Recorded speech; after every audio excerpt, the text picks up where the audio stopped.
Bonjour, donc je suis avec Céline Baudouin de la BGE qui a fait un focus sur les statuts juridiques. Donc bonjour Céline. Bonjour. Je vais vous laisser vous présenter un peu la BGE.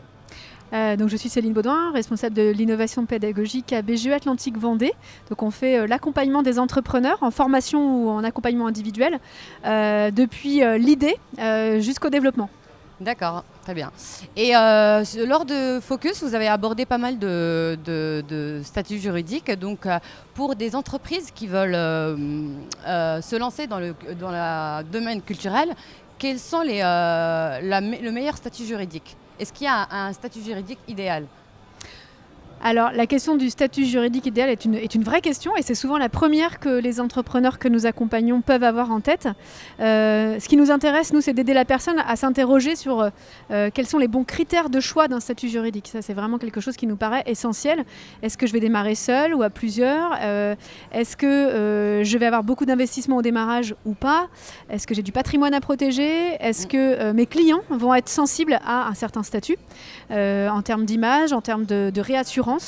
Et puis en termes de gouvernance également, est-ce que je souhaite être totalement seul, autonome, indépendant, ou est-ce que je souhaite partager le projet stratégique, le développer à plusieurs? Oui. Est-ce que je souhaite une gestion simplifiée au quotidien et dans ces cas-là, quitte à en payer le prix, ou est-ce que je préfère avoir un statut complètement autonome, y compris si cela me prend du temps, mais m'occuper de A à Z de tout ce qui concerne mon entreprise?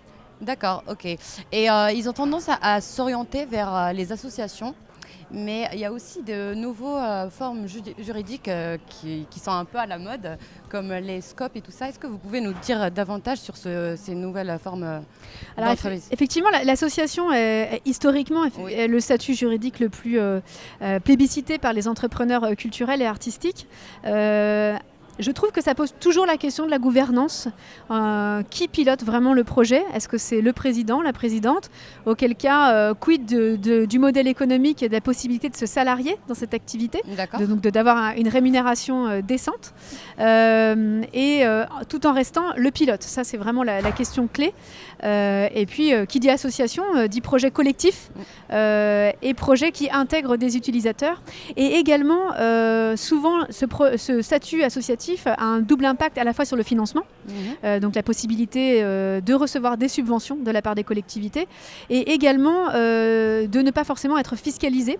Encore faut-il que le métier le permette et que le métier respecte au moins à minima la règle des 4P, donc s'adresser à un public spécifique, avoir un emplacement spécifique qui ne soit pas forcément un emplacement très visible, faire très peu de publicité de son activité, et puis pratiquer des prix qui soient des prix tout à fait adaptés à une cible de clientèle, donc de public, souvent avec des revenus moindres. D'accord, ok. Voilà, donc ça peut être le cas par exemple pour comment dire, un métier d'attaché de production quand il s'adresse à des compagnies émergentes de théâtre et qu'il va les accompagner dans leur insertion professionnelle dans ce secteur-là. Et donc faire son cœur de métier, mais en le faisant auprès d'un public qui pourrait être un public plus fragile que les autres.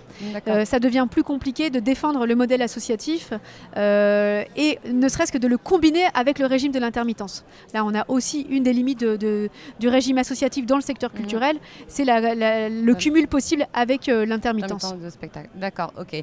Bah écoutez, je vous remercie pour tous ces renseignements. Alors peut-être un dernier complément. Des alternatives à l'association, envisager de rencontrer les coopératives d'activité et d'emploi, qui peuvent être une solution vraiment intéressante, justement pour cumuler les doubles casquettes, les triples casquettes qu'on peut avoir quand on fait à la fois de l'enseignement, qu'on est aussi plasticien de métier, et pourquoi pas qu'on accompagne aussi des plasticiens et que là on a une prestation de service. Donc on peut avoir des statuts intéressants aujourd'hui, des solutions intéressantes, et puis ne pas hésiter à s'interroger aussi sur monter sa propre société coopérative, donc soit en SCOP, soit en SCIC.